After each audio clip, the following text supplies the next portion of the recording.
بسم اللہ الرحمن الرحیم۔ روشنی لائٹ چینل کی طرف سے آپ لوگوں کو السلام علیکم۔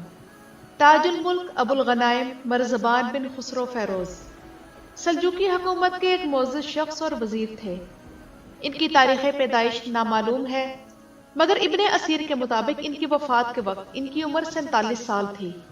اس کا مطلب ہے کہ تاج الملک 438 ہجری یا 1046 کے آس پاس پیدا ہوئے۔ سلجوقی حکومت کا وزیر بننے سے پہلے یہ ایک مدت تک ایک اہم سلجوقی امیر عماد الدولہ ساوتکین کے وزیر خزانہ رہے۔ تاج الملک کی قابلیت دے کر ساوتکین نے انہیں سلجوق دربار میں پیش کر کے سلطان ملک شاہ سے متعارف کروایا،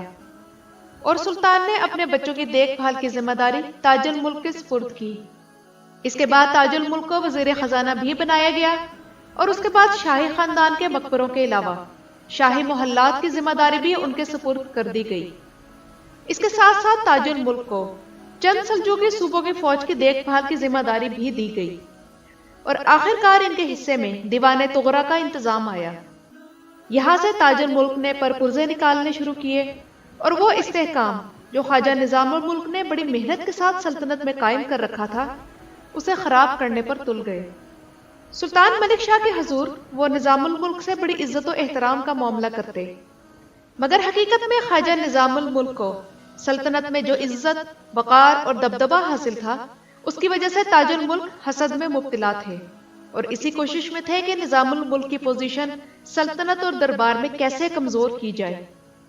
مثال کے طور پر تاج الملک نے سلطان ملک شاہ کو نظام الملک کے متعلق رپورٹ پیش کی، جس میں کہا گیا تھا کہ خواجہ نظام الملک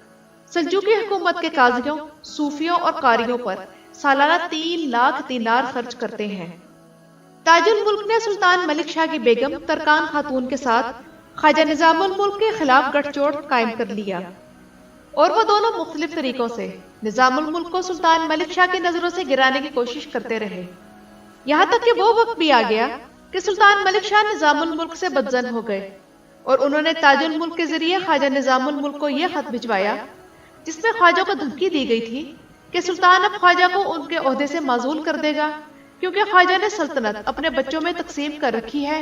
اور سلطنت کے کاموں میں خواجہ نظام الملک کے اختیارات بہت بڑھ گئے ہیں۔ اس پر خواجہ نظام الملک نے سلطان کو سخت جواب بھیجا، اور سلطان نے خواجہ کو ان کے عہدے سے معزول کر دیا۔ ان کا عہدہ تاج الملک کے حصے میں آیا، جس کے بعد ترکان خاتون اور تاج الملک کا سلطنت کے زیادہ تر امور پر قبضہ ہو گیا۔ عہدے سے معزولی کے بعد تاج الملک نے خفیہ طور پر حشیشین سے رابطہ کیا، اور ان کے ہاتھوں نظام الملک کا قتل کروا دیا، کیونکہ ان دونوں کو یہ ڈر تھا کہ سلطان ملک شاہ کسی بھی وقت اپنا ارادہ تبدیل کر کے نظام الملک کو ان کے عہدے پر بحال نہ کر دیں۔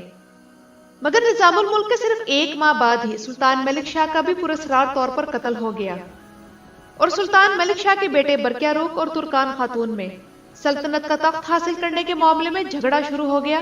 جس میں تاج الملک کی حمایت واضح طور پر ترکان خاتون کے ساتھ تھی۔ ناظرین اکرام، مستند تاریخی ذرائع تو یہ دعویٰ کرتے ہیں کہ تاج الملک شروع ہی سے وزیر بننا چاہتا تھا، اور اس نے ترکان خاتون کے ساتھ مل کر آہستہ آہستہ اور احتیاط سے کام لے کر نظام الملک کی مخالفت شروع کر دی۔ اگرچہ نظام الملک نے تاج الملک کو سنجیدگی سے نہیں لیا، اور جس کی انہیں بعد میں قیمت چکانا پڑی، مگر ناظرین اکرام، یہاں میں آپ لوگوں کے ساتھ ایک حیرت انگیز بات شیئر کرنے جا رہی ہوں، اور وہ یہ ہے کہ اسی دور کے ایک مشہور اثنا عشری شیعہ عالم دین عبد الجلیل قزوینی رازی نے یہ دعویٰ کیا ہے کہ تاج الملک ایک اسماعیلی تھا، اور انہوں نے حسن صباح کے ساتھ تاج الملک کے ایک معاہدے کا ذکر کیا ہے، جس سے واضح طور پر معلوم ہوتا ہے کہ تاج الملک نظام الملک سے کتنی واضح دشمنی رکھتا تھا۔ اس کے علاوہ نظام الملک نے اپنی کتاب سیاست نامہ کے ذریعے سلطان کو واضح طور پر ان لوگوں کے بارے میں خبردار کیا تھا جو اپنے اصلی مقاصد کو چھپاتے ہیں، اور وزیر اور عباسی خلیفہ کو معزول کرنے کا ارادہ رکھتے ہیں۔ یعنی یہ اشارہ کھلم کھلا حسن صباح اور محل میں موجود غداروں کی طرف تھا، مگر سلطان ملک شاہ اس اشارے کو نہ سمجھ سکے۔ اس کے علاوہ تاریخی ذرائع یہ بھی دعویٰ کرتے ہیں کہ نظام الملک کے قتل کا منصوبہ تاج الملک نے بنایا تھا، اور اس وجہ سے اس بات کا امکان پیدا ہوتا ہے کہ ملک شاہ کو اس منصوبے کا علم تھا، مگر وہ خود بھی انہی سازشوں کا شکار ہو کر جان سے ہاتھ دھو بیٹھے۔ تاج الملک نے نظام الملک کی مخالفت آہستہ آہستہ اور احتیاط سے شروع کی، اور اس مقصد کے لیے کچھ درباریوں کو بھی اپنے ساتھ ملا لیا تھا، اور نظام الملک اور سلطان کے درمیان بڑھتے اختلافات کی وجہ بھی تاج الملک ہی تھا۔ ناظرین اکرام، تاج الملک اور ترکان خاتون کی طاقت سلطان ملک شاہ کی زندگی کے آخری دنوں میں بہت بڑھ گئی تھی۔ سلطان ملک شاہ کو جب باطنی فرقے کے سردار حسن صباح نے قتل کروایا تو ترکان خاتون اپنے 4 سالہ بیٹے محمود کے ساتھ سلطان کے ہمراہ بغداد کے سفر میں تھی۔ ترکان خاتون نے سلطان کی شہادت کی خبر کو چھپایا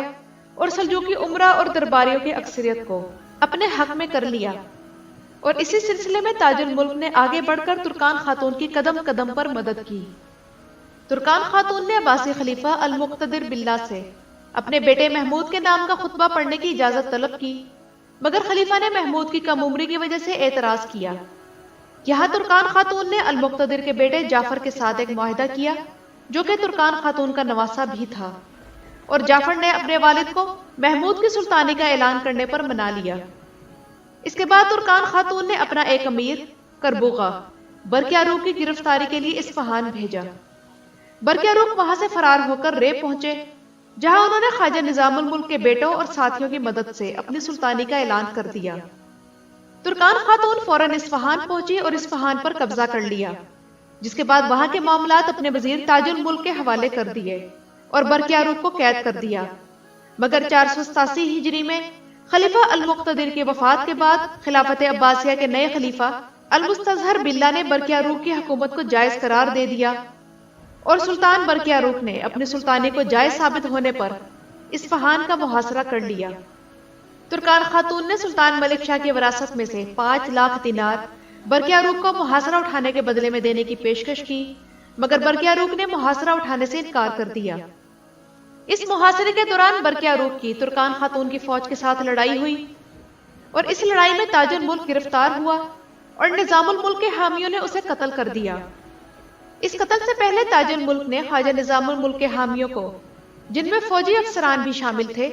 1 لاکھ دینار دیے تاکہ تاج الملک کی جان بخشی کی جا سکے، مگر خواجہ نظام الملک کے حامی بقیہ فوجی افسران اور خواجہ کے بیٹوں نے برقیاروق پر زور دیا کہ تاج الملک کو قتل کیا جائے، اور یوں سلجوق سلطنت کی تاریخ کا ایک سیاہ باب بند ہوا۔ مورخ بنداری اصفہانی کے مطابق تاج الملک خوبصورت لہجہ رکھنے والا ایک فصیح و بلیغ شخص تھا، اور کئی ذرائع دعویٰ کرتے ہیں کہ تاج الملک ذہین، دانشمند اور باصلاحیت شخص تھا۔ ابن جوزی کے مطابق تاج الملک نے شیخ ابو اسحاق شیرازی کے لیے ایک مقبرہ تعمیر کروایا، اور یہی شیخ ابو اسحاق شیرازی بغداد فوجی اسکول کے استاد تھے، اور اس مقبرے کے ساتھ تاج الملک نے ایک مدرسہ تاجیہ کے نام سے بھی تعمیر کروایا، مگر تاریخ اس شخص کو خواجہ نظام الملک کی طرح عزت نہ دے سکی، اور یہ اپنی ہی چالوں کا شکار ہو کر صرف 47 سال کی عمر میں اپنی جان سے ہاتھ دھو بیٹھا۔ ویڈیو کے بارے میں اپنی رائے ضرور دیجیے گا، اور اگر چاہیں تو میرے چینل کو سبسکرائب کر لیجئے۔ ویڈیو دیکھنے کا شکریہ۔